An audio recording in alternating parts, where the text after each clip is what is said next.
So NXT happened. Yeah, it's time for a very late out of date AEW. Well, whatever, you get to do NXT. Joe Hendry came out. He called out Trick Williams for attacking Rebellion, but then DarkState instead came out and attacked Joe Hendry, kind of still kind of giving it away that basically they're associated with Trick Williams.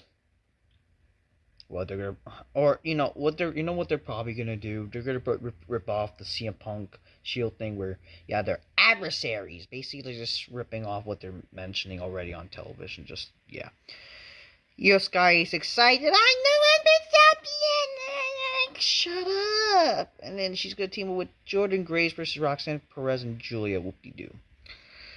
Ricky Stinks defeated Lexis King to retain the North American Championship.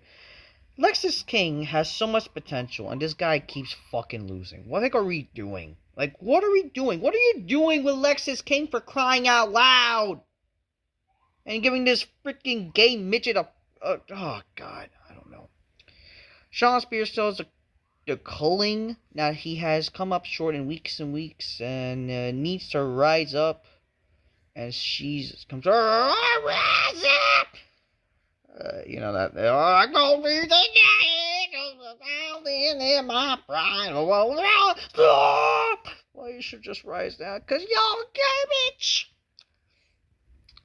The Metaphor reunite one last time before they go in separate ways. Oh yeah, they certainly went their separate ways. All right, I'm recording this literally after the big news, which I will talk on my SmackDown review / releases talk.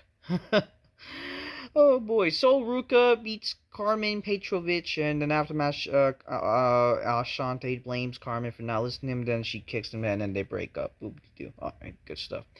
Tony D says he never expected Channing Stacks to betray him because they thought, we're brothers, but Stacks appears on the Tron, tells Tony that he betrayed him at Second Delivery because he saw that Tony had become weak and has been losing power every week, and Stacks says it's time to take over for the greater good, and then he has to force security guards to attack Tony, but Tony fights him off and tells him that, you want to go? Want him gone, he will have to do it himself, so so we're getting this typical friendship to betrayal feud, whatever. Undertaker says, maybe you're on your now, but you better keep that, or my boys is gonna probably take it from you.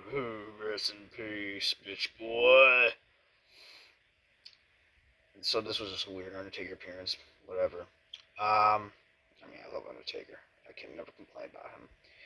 Trick Williams says he attacked Joe Hendry as a message that he and Hendry are on not the same level. He declares that he is Hollywood with his notable debut with his show All American, on his way of being next level of Cena and The Rock, while Hendry's a local talent. Kind of picking clues that he obviously he's turning heel type of shit. Maybe he could be one of the people that sells his soul to The Rock type of deal, Trick says he's the biggest star in NXT now, the big star in TNA. He says he wants Daniel back around his waist at the match with Oba Femi for the title. Ava makes the ring and announces a 25-man battle royal if the winner faces Oba for the NXT title battleground. Couldn't they have just, we know that maybe Trick is going to win. Why not just make the match? Especially when Trick has not gotten his one-on-one match. How does that make any freaking sense? And then, when Trick loses, then you do a freaking 25-man battle royal. Andre Trace holds a first class for the new year in Chase University.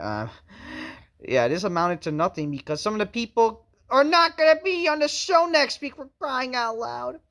Hank Walker and Tink Ledger defeats Josh Briggs and Yoki Imura, whatever, some Japanese guy that's teaming with Josh Briggs to retain the tag titles. This is announced 25-man battle royal there again.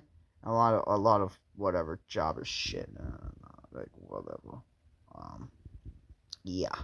So the main event, Io Sky joining the Greats defeats Roxanne Perez and Julia. This is just basically a mashup. They needed, they didn't, this is gonna draw numbers for NXT, which is whatever.